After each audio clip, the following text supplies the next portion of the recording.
Hello everyone and welcome back to my YouTube channel. बच्चा determinant की class fourth है आज हमारी। इससे पहले हम 3 क्लासेस डिस्कस कर चुके हैं। उसमें हम different different concept with NCERT के सॉल्यूशन एक्सरसाइज के 4.1 होगी, 4.2 होगी, 4.3 होगी, 4.4 भी होगी हमारी। ठीक है, आज हम नया टॉपिक पढ़ने जा रहे हैं, solution of system of linear equation. देखिए क्या होता है solution of system of linear equation. इसको समझने से पहले हम एक बात करते हैं, लीनियर इक्वेशन क्या होती है। ऐसी अलजेब्रिक इक्वेशन जिसके ऊपर वेरिएबल की हाईएस्ट पावर कितनी होगी, 1 होगी, that is known as linear equation. अब सिस्टम ऑफ लीनियर इक्वेशन मतलब मल्टीपल इक्वेशंस आपके सामने होंगी, और सॉल्यूशन का मतलब आपको उनका सॉल्यूशन निकालना है। अब 10th क्लासेस में हम क्या करते थे, सब्स्टिट्यूशन मेथड और एलिमिनेशन मेथड लगा के इक्वेशन को सॉल्व करके वेरिएबल की वैल्यू निकाल लेते थे। 12th क्लास में है हम, तो हम मैट्रिक्स का कॉन्सेप्ट यूज करेंगे डिटर्मिनेंट के अंदर, और उससे हम इक्वेशन का सॉल्यूशन निकालेंगे। कैसे निकालेंगे उसको समझते हैं। पहले ये बात करते हैं सिस्टम ऑफ इक्वेशन बनती कैसे है। चलिए जी, जैसे मैंने मान लो आपको ए मैट्रिक्स दे दिया। ए मैट्रिक्स है A1 B1 C1 A2 B2 C2 A3 B3 C3। ठीक है, ऑर्डर कितना है, 3 into 3। भाई सिस्टम ऑफ इक्वेशन आप 2 into 2 के लिए भी बना सकते हैं, 3 into 3 के लिए भी बना सकते हैं। मैं आपको 3 into 3 के लिए समझा रहा हूँ, ये समझ आ गई तो 2 into 2 वाली अपने आप समझ आ जाएगी। 2 into 2 में कितने एलिमेंट हो जाएंगे, 4, और 3 into 3 में कितने हैं, 9। ठीक है, चलिए ए मैट्रिक्स आ गया। अब एक्स मैट्रिक्स मान लो जिसमें वेरिएबल होंगे x y Z, 3 row 1 column. ठीक है, और एक और मैट्रिक्स मान लो बी मैट्रिक्स, इसमें क्या होगा, वैल्यूज होंगी D1 D2 D3। ठीक है, अब ये बस मैं इक्वेशन बनाने के लिए आपको समझा रहा हूं, आपको ये सब नहीं करना, आप सिर्फ इक्वेशन समझिए कि इक्वेशन बनती कैसे। जैसे मैंने बोला कि आपको क्या करना है, ए और एक्स को मल्टीप्लाई करके बी के इक्वल रख देना है। A X is equal to B. तो जब मैं ए और एक्स को मल्टीप्लाई करूंगा, ध्यान से देखो क्या मल्टीप्लीकेशन पॉसिबल है, यस पॉसिबल है। आंसर क्या आएगा, 3 रो 1 कॉलम। तो 3 रो 1 कॉलम। ठीक है, यानी एक एलिमेंट एक एलिमेंट एक element. A1x plus B1y plus C1z, इन दोनों को मल्टीप्लाई किया और किसका इक्वल रखा, बी मैट्रिक्स, और बी मैट्रिक्स में एलिमेंट क्या है, D1। Next A2x plus B2y plus C2z equal to D2। A3x plus B3y plus C3z is equal to D3। तो बेसिकली आपके पास ये 3 इक्वेशन फॉर्म हुई है। अगर 3 into 3 का एलिमेंट है तो 3 इक्वेशन, 2 into 2 का होगा तो 2 इक्वेशन फॉर्म होगी। ठीक है, तो ये आपकी सिस्टम ऑफ लीनियर इक्वेशन है। देख लो वेरिएबल की हाईएस्ट पावर 1 है, हमें इसका सॉल्यूशन निकालना है। ठीक है जी, अब सॉल्यूशन निकालना समझते हैं कि सॉल्यूशन कैसे निकलता है। ठीक है, ये तो मैंने इक्वेशन बनाई, सॉल्यूशन निकालने के लिए भी मैं इसी कंसेप्ट का यूज करूंगा, which is ax is equal to b। ध्यान से देखिए भाई, ax is equal to b दिया हुआ है। अगर मैं प्री मल्टीप्लाई कर दूं, pre multiply by A inverse. ठीक है, ए इनवर्स से प्री मल्टीप्लाई किया तो A inverse into A into X is equal to A inverse into B. और प्रीवियस क्लास में मैंने आपको समझाया हुआ है कि किसी भी मैट्रिक्स को उसके इनवर्स से मल्टीप्लाई करो, the result will be identity matrix. और किसी आइडेंटिटी मैट्रिक्स को किसी मैट्रिक्स एक्स मैट्रिक्स के साथ मल्टीप्लाई करो, result will be x matrix. ठीक है जी, तो ए इनवर्स इंटू ए आई, और आई इंटू एक्स क्या आ गया, एक्स। यानी कि अगर आप देखो ध्यान से समझो तो x is equal to A inverse B आ गया। तो x is equal to A inverse B में आप देखो x क्या है, वेरिएबल्स है।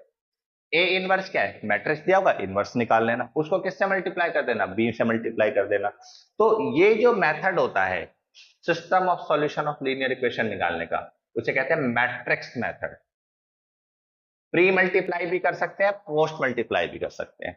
तो मैट्रिक्स मेथड के कॉन्सेप्ट से आप लीनियर इक्वेशन के सॉल्यूशन निकालने वाले हैं। ठीक है जी, एग्जाम में आपको ये इक्वेशन दी होगी।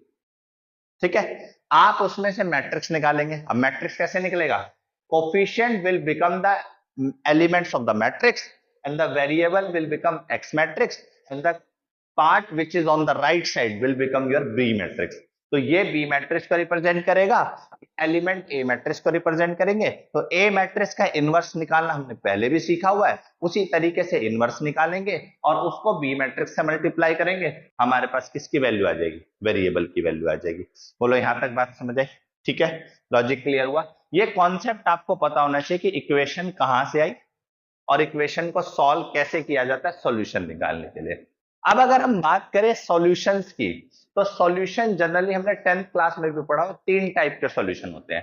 पहला यूनिक सॉल्यूशन, दूसरा नो सॉल्यूशन, तीसरा इनफाइनाइट मैनी सॉल्यूशन। तो अभी हम एक क्वेश्चन लगाते हैं और वो आंसर जो आपको देखने को मिलेगा वो आंसर मिलेगा यूनिक सॉल्यूशन। यूनिक का मतलब क्या होता है कि x और y और z की वैल्यूज आ रही है और वो सिंगल वैल्यूज आ रही है, और वो सिंगल वैल्यू ऐसी हैं जो इस पूरी इक्वेशन को सेटिस्फाई करते हैं। That will be known as unique solution. No solution का मतलब x y z की वैल्यू आएगी नहीं। बात समझ आई? ठीक है। और इनफाइनाइट मैनी सॉल्यूशन का मतलब मल्टीपल वैल्यूज पॉसिबल है। तो अभी सिर्फ हम जो क्वेश्चन लेंगे उसमें सिर्फ यूनिक सॉल्यूशन की बात करेंगे कि देखते हैं यूनिक सॉल्यूशन कैसे निकलता है। चलिए नोट कर लीजिए एक बार इसको, फिर करते हैं क्वेश्चन। चलिए बच्चा, एग्जाम्पल नंबर 17 देखिए, आपकी एनसीईआरटी की बुक में solution of system of linear equation का टॉपिक है, उसके बाद है। ये क्वेश्चन आपको दिया हुआ है और कह रहा है आपको सॉल्यूशन निकालने हैं। ठीक है, तो सबसे पहले सॉल्यूशन निकालने के लिए वही मैट्रिक्स मेथड अप्लाई करेंगे, x is equal to A inverse B. और ए इनवर्स एग्जिस्ट करता है या नहीं करता, ये सबसे पहले हम चेक करेंगे। उसको चेक करने का तरीका क्या है, डिटर्मिनेंट निकालो। अगर डिटर्मिनेंट 0 के इक्वल नहीं आया तो एग्जिस्ट करता है, और डिटर्मिनेंट अगर 0 के इक्वल आ गया तो एग्जिस्ट नहीं करता। प्रीवियस वीडियो में सारी बातें डिटेल तरीके से समझाई हुई है, तो आप उनको जरूर देखिए, उसके बाद आप फर्दर प्रोसीड करिए, क्योंकि सारे टॉपिक्स प्रीवियस क्लासेस से लिंक्ड है। तो आपको वो तभी समझ आएगा जब वो क्लियर हो जाएगा। ठीक है, चलिए स्टार्ट करते हैं। हमारे पास देखो, सबसे पहले ना एक चीज नोट करनी पड़ेगी कि हम इक्वेशन स्टैंडर्ड को नहीं भूलेंगे। ax by cz, ax by cz, ax by cz। लेकिन यहाँ प्रॉब्लम क्या है कि इक्वेशन एग्जाम में, अब आपने एग्जाम्पल में देखोगे तो सीधी दी हुई है, मैंने थोड़ी शफल कर दी, क्योंकि एग्जाम में शफल करके भी आ सकती है इक्वेशन आपके पास। तो आपको सबसे पहले ए मैट्रिक्स फाइंड करना है। अब ए मैट्रिक्स देखो कैसे फाइंड होगा, 3 -2 3, ये एक्स वाई जेड है। अब x की वैल्यू 2, y की वैल्यू 1, z की वैल्यू -1। तो आपको इस तरीके से पहले x के कोफिशिएंट, फिर y के, फिर z के। नेक्स्ट, x का कोफिशिएंट 4, y का कोफिशिएंट -3 और z का कोफिशिएंट 2। तो ये आपके पास a मैट्रिक्स है। नेक्स्ट हमें क्या निकालना है, x मैट्रिक्स। x मैट्रिक्स कैसे निकलेगा, x y z। नेक्स्ट हमें क्या निकालना है, b मैट्रिक्स। b मैट्रिक्स कैसे निकलेगा, 8 1 4। ठीक है, 8 1 4। तो a x b, आपके पास तीन मैट्रिक्स आ गए। अब आपको क्या निकालना है, बाय मैट्रिक्स मेथड। कॉन्सेप्ट क्या लगाना है, बाय मैट्रिक्स मेथड। आपका कॉन्सेप्ट क्या होता है, x is equal to A inverse b, यानी आपको सबसे पहले ए मैट्रिक्स का इनवर्स निकालना है। ए मैट्रिक्स का इनवर्स निकालने के लिए बेटा डिटर्मिनेंट निकालते हैं। एक ये रहा 8 का डिटर, प्लस माइनस प्लस, क्या होगा, प्लस का 3, छोड़ा छोड़ा, 2 1 जा 2, माइनस माइनस प्लस, लेकिन बीच में क्या होता है माइनस, फिर माइनस माइनस प्लस। ठीक है, 2 2 जा 4, माइनस प्लस, क्योंकि माइनस माइनस प्लस होता है तो प्लस आ जाएगा, प्लस का 3, -6 -4। ठीक है, 2 में से 3 का -1, माइनस का 3, 4 4 8, 8 2 जा 16, -10 कितना आ गया, माइनस का 30, तो 16 -33। ठीक है, ये आपका कितना हो गया, 7 4, हाँ 7 17 हो गया। तो a का डिटर्मिनेंट 17 आ रहा है, वो भी नेगेटिव का, तो क्या इक्वल टू 0 आ रहा है, तो बोलोगे नहीं, नॉट इक्वल। तो therefore a is non singular matrix, a is non singular matrix, hence a inverse exists, hence a inverse exists। तो आपको ये समझ आ गया कि a नॉन सिंगुलर मैट्रिक्स है और a इनवर्स क्या कर रहा है, एग्जिस्ट कर रहा है। अब a इनवर्स एग्जिस्ट कर रहा है क्योंकि ए नॉन सिंगुलर मैट्रिक्स है, अगर सिंगुलर होता तो ए इनवर्स एग्जिस्ट नहीं करता, तो हम सॉल्यूशन नहीं निकाल पाते। चलिए जी आगे बात करते हैं, अगर ए इनवर्स एग्जिस्ट करा तो निकालना भी पड़ेगा ए इनवर्स। चलिए निकालते हैं। डिटर्मिनेंट आ गया मेरे पास, अब मुझे एडजॉइंट निकालना है, और एडजॉइंट के लिए मुझे क्या चाहिए होता है, कोफैक्टर।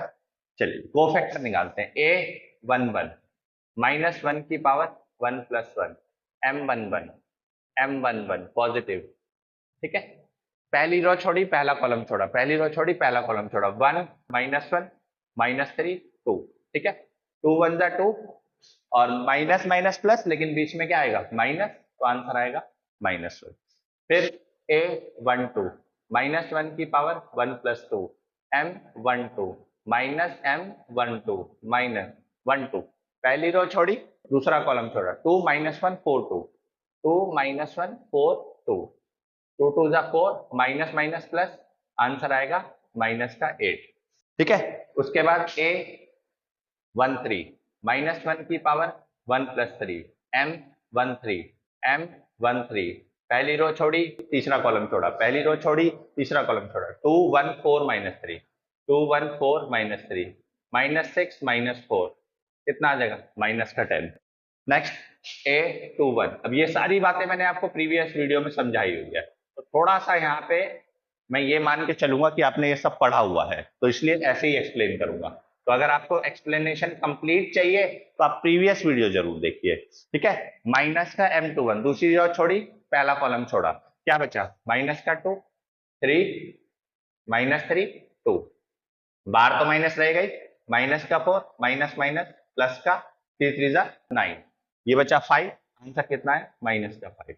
नेक्स्ट A22 -1 की पावर 2 + 2 M22 पॉजिटिव आएगा, M22 second row second column, second row छोड़ी सेकंड कॉलम छोड़ा, 3 3 4 2 3 2 6 -4 2 12, आंसर कितना है -6। नेक्स्ट A23 मतलब second row third column, 2 + 3 M23 negative positive, तो आप बोलोगे नेगेटिव M23 बाहर -23, सेकंड रो छोड़ी थर्ड कॉलम छोड़ा, 3 -2 4 -3 3 -2 4 -3 माइनस का 9 प्लस का 8 माइनस का 1, आंसर आ गया +1। नेक्स्ट A31 तीसरी रो पहला कॉलम, तीसरी रो पहला कॉलम मतलब -1 की power 3 + 1 M31 positive result M31 3 1, तीसरी रो छोड़ी पहला कॉलम छोड़ा, -2 3 1 -1, सॉल्व किया 2 -3, आंसर कितना है -1। A32 तीसरी रो दूसरा कॉलम, -1 की पावर 3 + 2 M32 नेगेटिव आएगा M32, बेटा थर्ड रो छोड़ दो सेकंड कॉलम छोड़ दो, थर्ड रो छोड़ दो सेकंड कॉलम छोड़ दो, 3 3 2 -1 3 3 2 -1, माइनस आया, माइनस का 3 माइनस का 6 माइनस का 9 आएगा, माइनस माइनस प्लस का 9 आएगा। नेक्स्ट A33 तीसरी रो तीसरा कॉलम, -1 की पावर 3 + 3 M33, तो ये पॉजिटिव आएगा M33 तीसरी रो तीसरा कॉलम, थर्ड रो छोड़ दी थर्ड कॉलम छोड़ दिया, 3 -2 2 1 3 -2 2 1 3 1 जा 3 +4, आंसर कितना है 7। तो बेटा ये आपका निकल के आ गया कोफैक्टर्स, ठीक है। अब कोफैक्टर आपके आगे, अब हमारे को कहां पे ध्यान देना है, इनवर्स निकालने पे ध्यान देना है। अब इनवर्स कैसे निकलेगा,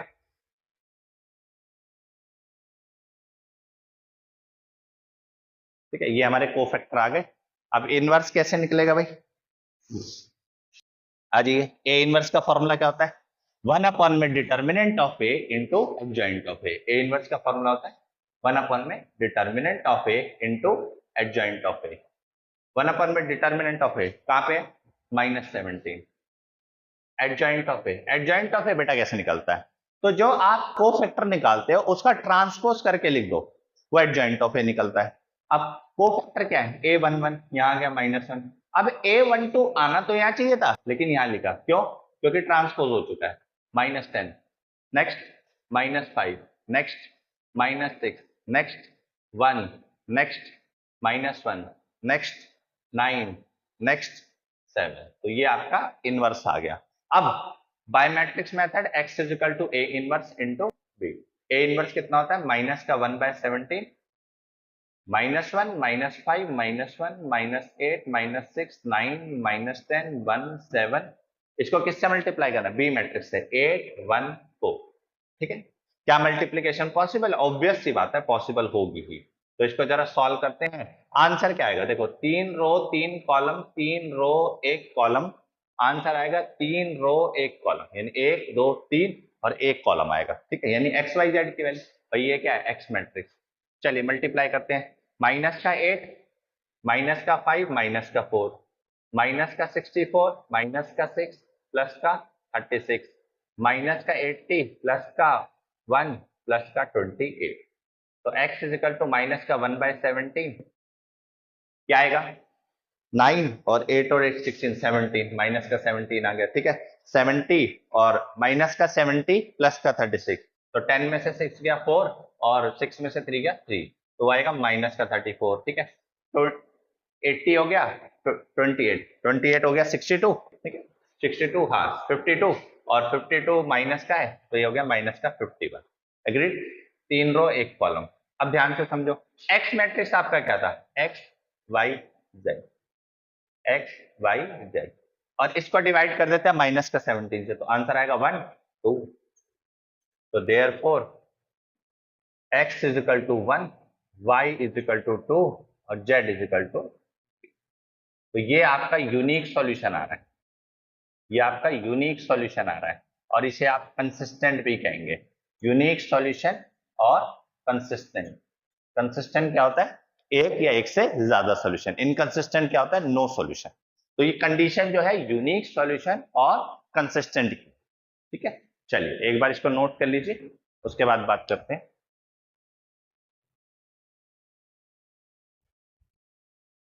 चलिए बच्चा, कुछ केसेस देखते हैं। जैसे अगर आप देखिए, अभी आप कह भी रहे थे कि डिटर्मिनेंट ए 0 के इक्वल नहीं आ रहा था, तो इसमें ए इनवर्स एग्जिस्ट करेगा। अगर ए इनवर्स एग्जिस्ट करेगा तो solution will become unique solution, और जो केस आएगा वो क्या आएगा? कंसिस्टेंट। कंसिस्टेंट आएगा। अब मान लो अगर डिटर्मिनेंट ए 0 के इक्वल आ जाता है तो ये तो सिंगुलर मैट्रिक्स हो गया। अब सिंगुलर मैट्रिक्स का तो इनवर्स एग्जिस्ट करता ही नहीं है, A inverse does not exist. तो अगर ये सिंगुलर मैट्रिक्स आ गया और ऊपर वाला कौन सा है? नॉन सिंगुलर मैट्रिक्स, तो ए इनवर्स एग्जिस्ट करता है। इसमें हम दो केसेस लेंगे। केस 1 कि आप एडजॉइंट ऑफ ए निकाल दो और उसको बी से मल्टीप्लाई कर दो। केस नंबर 2 भी यही है, आप एडजॉइंट ऑफ ए निकाल दो और उसको बी से मल्टीप्लाई कर दो। अगर adjoint of A into B 0 के इक्वल नहीं आता तब क्या होगा, और अगर 0 के इक्वल आता है तब क्या होगा? तब आपको, जब सिंगुलर मैट्रिक्स की बात बता रहा हूं, नॉन सिंगुलर में तो आप अभी देख चुके हैं, क्वेश्चन कर भी चुका हूं। नॉन सिंगुलर में आप एडजॉइंट निकालेंगे, इनवर्स निकालेंगे, सॉल्व करेंगे, एक्स वाई जेड की वैल्यू आ जाएगी, कंसिस्टेंट माना जाएगा। अब सिंगुलर में क्या होगा, आप आगे तो बढ़ ही नहीं सकते, इनवर्स तो निकाल ही नहीं सकते, तो आप क्या करें? Adjoint of A into B निकाले। अगर वो 0 के इक्वल नहीं आता तो आप बोलेंगे नो सॉल्यूशन। क्या बोलेंगे? No solution. और कंडीशन कौन सी हो जाएगी? इनकंसिस्टेंट। इसको आप बोलेंगे इनकंसिस्टेंट की इक्वेशन है। ठीक है, और अगर adjoint of A into B is equal to 0 आ जाता है तो infinite many solution. Infinite many solution. तो इसमें कंडीशन क्या होगी? कंसिस्ट में बी कंसिस्टेंट और इनकंसिस्टेंट, और इनकंसिस्टेंट,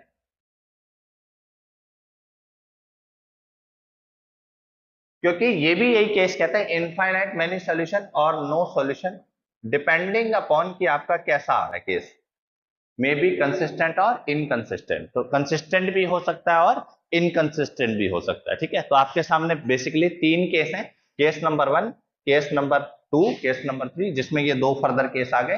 तो इन 2 केसेस के अंदर में सेकंड वाले केस में 2 और केस आ गए। इसमें तो सिंपल यूनिक सॉल्यूशन निकल के आंसर आ जाएगा। इसमें क्या आएगा? इसमें आएगा नो सॉल्यूशन, फिक्स है कि नो सॉल्यूशन है। इसमें आएगा इनफाइनाइट मैनी सॉल्यूशन और no solution depending upon the condition, may be consistent और इनकंसिस्टेंट। ठीक है, जनरली हमारे पास ये वाला केस आता है एनसीईआरटी में। अगर आप जितने भी क्वेश्चन देखें तो सारे आपको यही केस मिलेंगे। तो पहले चेक करना होता है कि दो टाइप के क्वेश्चन मिलेंगे आपको। एक तो चेक करना है कि कंसिस्टेंट है इनकंसिस्टेंट है, तो आप कंसिस्टेंट और इनकंसिस्टेंट इस टेबल से देख के, अगर नॉन सिंगुलर है तो कंसिस्टेंट है, और अगर सिंगुलर है तो वो कंसिस्टेंट भी हो सकता है इनकंसिस्टेंट भी हो सकता है, लेकिन हम इसको इनकंसिस्टेंट ही मानते हैं। याद करो हमने 10th क्लास में पढ़ा था कंसिस्टेंट बट डिपेंडेंट का केस आता था, तो हम वहां पे क्या करते थे, कंसिस्टेंट और इनकंसिस्टेंट में इन दोनों को इनकंसिस्टेंट मानते थे और इसको कंसिस्टेंट का केस लेके चलते हैं। तो अगर डिटर्मिनेंट आपका एग्जिस्ट नहीं करता,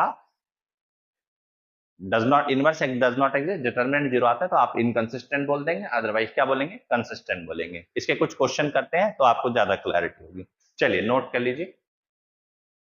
चलिए एक्सरसाइज 4.5 दो क्वेश्चन चेक कर लेते हैं, क्वेश्चन नंबर 1 और क्वेश्चन नंबर 3। चेक करते हैं कि कौन सा कंसिस्टेंट है कौन सा इनकंसिस्टेंट है। ठीक है, चलिए स्टार्ट करते हैं। सबसे पहले कंसिस्टेंट इनकंसिस्टेंट निकालने के लिए डिटरमिनेंट निकालना होता है। ए मैट्रिक्स पता लगाओ क्या है। ए मैट्रिक्स है 1 2 2 3, इसका डिटरमिनेंट निकालो। 3 1 जा 3, 2 2 जा 4। डिटरमिनेंट किसके इक्वल आ गया, -1 के इक्वल। क्या इक्वल टू 0 आ रहा है, नहीं, नॉट इक्वल टू 0 आ रहा है। तो therefore A is non singular matrix, और नॉन सिंगुलर मैट्रिक्स की अगर हम बात करें तो क्या रिजल्ट देता है, कंसिस्टेंट इनकंसिस्टेंट। तो आप क्या बोलेंगे, the result will be consistent. ठीक है, उस क्वेश्चन को चेक करते हैं। क्वेश्चन नंबर 3 आपको फिर वही करना है कि ए मैट्रिक्स निकालना है। ए मैट्रिक्स आपने निकाला, क्या आया, 1 3 2 6। डिटर्मिनेंट निकाला, 6 1 जा 6, 3 2 जा 6, 0, ए का डिटर्मिनेंट। अब आप देखिए इक्वल टू 0 आ रहा है, तो आप चेक कर लीजिए ना, अगर इक्वल टू 0 आ रहा है तो ए कौन सा मैट्रिक्स हो गया, A is a singular matrix. अब इस सिंगुलर मैट्रिक्स के केस में तो मैंने आपको बताया कि इस सिंगुलर मैट्रिक्स के केस में एक आता है इनकंसिस्टेंट का case, which is adjoint of A into B is not equal to 0, और एक कंसिस्टेंट और inconsistent depending upon the solution, वो भी आपका कंसीडर किया जाएगा इनकंसिस्टेंट में। तो आप बोलेंगे ये है इनकंसिस्टेंट, क्योंकि adjoint of A into B नहीं निकालते हम, कंसिस्टेंट और इनकंसिस्टेंट निकालने के लिए सिर्फ डिटर्मिनेंट को चेक करते हैं। अगर डिटर्मिनेंट 0 के इक्वल नहीं आ रहा कंसिस्टेंट, 0 के इक्वल आ रहा है इनकंसिस्टेंट। ठीक है, बाकी के पार्ट्स भी आप प्रैक्टिस कर सकते हैं, 3 into 3 में भी आप चेक कर सकते हैं। चलिए जी नोट कर लीजिए। चलिए बच्चा, बाकी क्वेश्चन आप कर लेंगे इनवर्स निकालने वाले, सिंपल सा वही मैट्रिक्स मेथड का इस्तेमाल करके। क्वेश्चन नंबर 15 देखिए, एक्सरसाइज 4.5 का। आपको दिया हुआ है ए मैट्रिक्स, कह रहा है ए इनवर्स निकालना है, hence find the solution using equation. तो हेंस वाला पार्ट बाद में देखेंगे, सबसे पहले इसका ए इनवर्स निकालते हैं, और ए इनवर्स हमें निकालना आता है। क्या करेंगे हम, डिटर्मिनेंट निकालेंगे। निकालो डिटर्मिनेंट, वही प्लस माइनस प्लस है ना, तो प्लस का 2, ये छोड़ा -4 + 4, माइनस माइनस प्लस का 3, -6 + 4 + 5, छोड़ा 3 2। ठीक है, ये 0, ये कितना हो गया -6, ये कितना हो गया 5, आंसर कितना आया -1। किसके इक्वल आ गया, नॉट इक्वल टू 0, तो देयरफॉर ए क्या हो गया, A is non singular matrix, A is non singular matrix. तो ए इनवर्स क्या करेगा, ए इनवर्स एग्जिस्ट करेगा। अगर ए इनवर्स एग्जिस्ट करेगा तो आपको निकालना पड़ेगा क्या, इनवर्स। कैसे, 1 में determinant of A into adjoint of A. चलो एडजॉइंट ऑफ ए निकालते हैं, a11 -1 की पावर 1 + 1 m11 m11, पहली रो छोड़ी पहला कॉलम छोड़ा, पहली रो छोड़ी पहला कॉलम छोड़ा, 2 - 4 1 - 2, -4 + 4, आंसर आया 0। नेक्स्ट a12 -1 की पावर 1 + 2 m12, नेगेटिव आया m12, माइनस पहली रो छोड़ी दूसरा कॉलम छोड़ा, 3 - 4 1 - 2, -6 + 4, माइनस माइनस प्लस, a13 पहली रो छोड़ी तीसरा कॉलम छोड़ेंगे, 1 + 3 m13, नेगेटिव पॉजिटिव बोलेंगे पॉजिटिव, क्योंकि पावर क्या है इवन। पहली रो छोड़ी तीसरा कॉलम छोड़ा, 3 2 1 1, 3 - 2, आंसर कितना आ गया 1। ए 1 1 आ गया, 1 2 आ गया, 1 3, अब 2 1 निकालेंगे। 2 1 कैसे निकलेगा, -1 की power 2+1 M21 negative M21 second row छोड़ो पहला कॉलम छोड़ दो, सेकेंड रो छोड़ी पहला कॉलम छोड़ा, -3 5 1 -2 -3 2 6 -5 आंसर कितना आया -1। बोलो यहाँ तक क्लियर, ठीक है, ए निकाल लिया। नेक्स्ट आगे बढ़ते हैं, A21 के बाद A22 निकालते हैं। A22 सेकंड रो छोड़ी सेकंड कॉलम छोड़ा, -1 की पावर 2 + 2 M22 पॉजिटिव आएगा M22 second row second column, second row छोड़ी सेकंड कॉलम छोड़ा, 2 5 1 -2 कितना आएगा -4 -5 विच इज -9। फिर A23 -1 की पावर 2 + 3 M23 -M23, ठीक है, माइनस लगाया, सेकेंड रो छोड़ी थर्ड कॉलम छोड़ा, तो क्या बचा 2 - 3 1 1 2 - 3 1 1 -2 + 3 कितना आया -5। तीसरी रो पहला कॉलम -1 की पावर 3 + 1 M31 तीसरी रो छोड़ी पहला कॉलम छोड़ा, थर्ड रो छोड़ दी पहला कॉलम छोड़ दिया, क्या बचा -3 5 2 -4 कितना आया 12 - 10 आंसर आ गया 2। नेक्स्ट A32 थर्ड रो छोड़ी सेकंड कॉलम छोड़ा, 3 + 2 M32, ठीक है, नेगेटिव M32 का मतलब माइनस, तीसरी रो छोड़ी, ठीक है, तीसरी रो छोड़ी दूसरा कॉलम छोड़ा, ये रही छोड़ दिया, 2 5 3 -4 2 5 3 -4, ठीक है, माइनस आया, माइनस का 8 माइनस का 15, ठीक है, 23 माइनस माइनस प्लस का 23।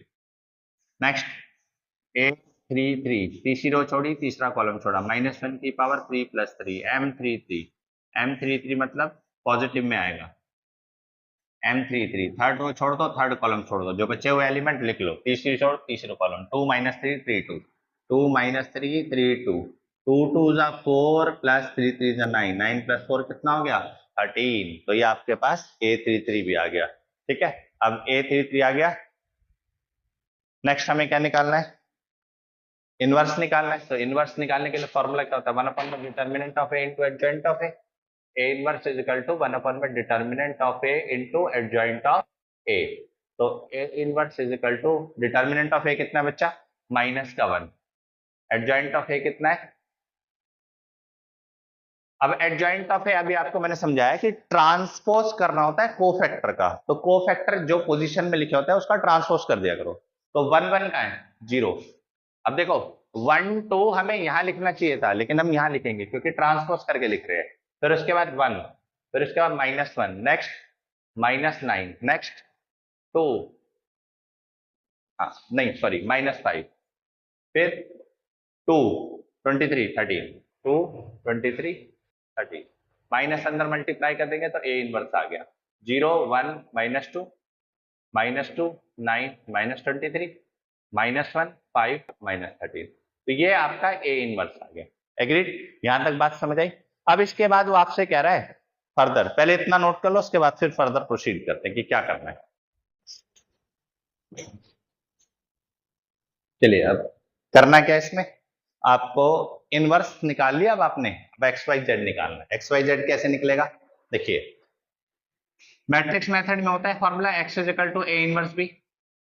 A इनवर्स अभी अभी आप निकाल चुके हो, 0 1 -2 -2 9 -23 -1 5 -13, और इसको मल्टीप्लाई करना है B मैट्रिक्स से, विच इज 11 -5 -3।